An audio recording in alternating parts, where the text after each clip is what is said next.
Once you've officially severed ties with your so-called company, I want you to start managing the mansion.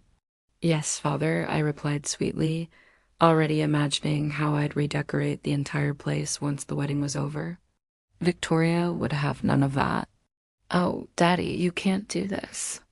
I haven't finished picking out the fabrics for the drapes yet, and the landscaping, I won't be able to oversee the summer planting. Father ignored her, continuing to address me. You will make sure everything is perfect for James and me when we return from our honeymoon. Of course, Father, I promised. I'll also draw up a list of all the renovations you'll be funding. I added sweetly. It wouldn't do for Victoria to have to worry about those things. Victoria gasped dramatically. How dare you? But Father silenced her with a look. This conversation is over. Sarah, he said, standing abruptly, I need your floor plan and renovation ideas on my desk by Friday. By the way, Victoria and James are moving in together, your mother said helpfully as she ushered me out. They've chosen the rose-colored boudoir for their bedroom. Oh, and I must get some fresh flowers picked out for them. Perhaps some lilac. I stopped dead in my tracks. Lilies? Since when did my parents become mind readers? The last time I'd said Victoria Lilla was when she'd graduated university. I made a quick U-turn, descending the stairs two at a time and marching straight into my parents' bedroom. You sent Victoria Lilla. When did you send Victoria Lilla? I demanded. Mother and father exchanged a look.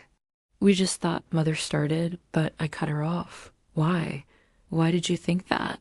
Because you hate her guts and can't stand the sight of her. Oh, that's rich, I said bitterly. Coming from the queen of passive aggression, here I thought we were doing so well. I was beginning to believe that I could be happy for Victoria. For a moment, I allowed myself to feel the warmth of family, of love. Then I heard the front door open and close, and I knew it was too late. My parents had dug their own graves. They might have thought they were giving me a raw deal by offering me a measly studio apartment, but it was exactly what I wanted. I was done playing their game. It was time for me to win. I'd show them all. I'd start by throwing the biggest welcome home party the city had ever seen. I could practically feel their jaws dropping as I drove up to the curb in front of the house in a rented Bentley, my date for the evening hanging on to me from the passenger side. My phone buzzed with another message. I didn't bother to look. It was probably just my executive assistant letting me know that the caterer for tonight's event had confirmed receipt of the non-disclosure agreements. I slipped my phone back into my pocket and headed up the front walk, pushing open the heavy iron gates and stepping inside. The house was quiet, too quiet. Where were the gardeners? The grounds crew? The pool boy? I scanned the sprawling property, realizing with a start that not only were the staff missing, but so were the power tools, the construction materials, even the flower beds. Every single window had been removed. Every room was stripped bare. The house looked like an abandoned tomb. Or maybe it was supposed to. I walked inside, my feet echoing on the marble floor. Someone had turned off the electricity. I fished my phone out of my pocket and flicked on the flashlight. It was then I noticed the note pinned to the front door with one of the removed window panes. I tore it off, smoothing it out on the entry table. It read simply, "Thanks for the housewarming gift.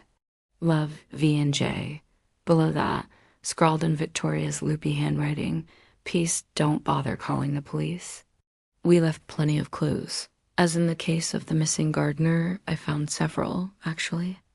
I hadn't seen him since last year, but I knew his name was Marco because he'd sent me a birthday card.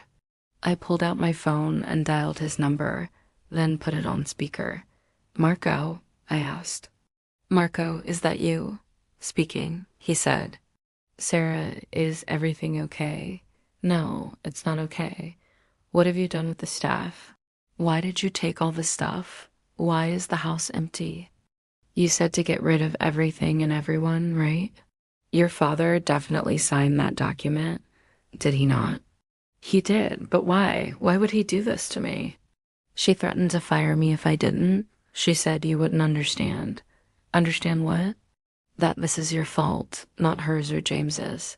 She gave me this, he said, clearing his throat. And she said to give this to you if I got any questions. Marco shifted. What does this mean? I reached out to grab the object he'd tossed into the bushes outside the gates. It was a flash drive. I slid it into my laptop.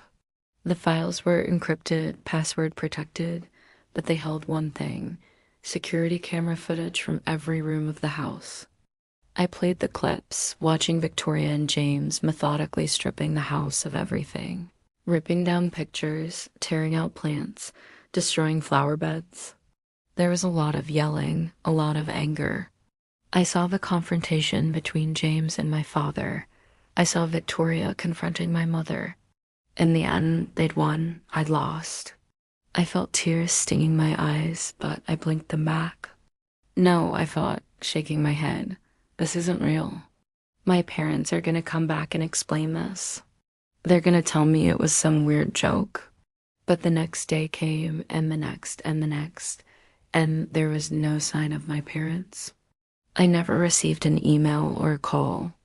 I tried their phones, but they'd gone straight to voicemail. On the day of my welcome home party, I stood on the curb in front of the house in a rented Bentley, my date looking at me anxiously from beside me. Should I go to the address on the invitation or here? I asked the driver. Here, miss, he said. The address says Bennett Family Residence. I nodded, trying to ignore the lump in my throat. It was time for my revenge, but first a little fun.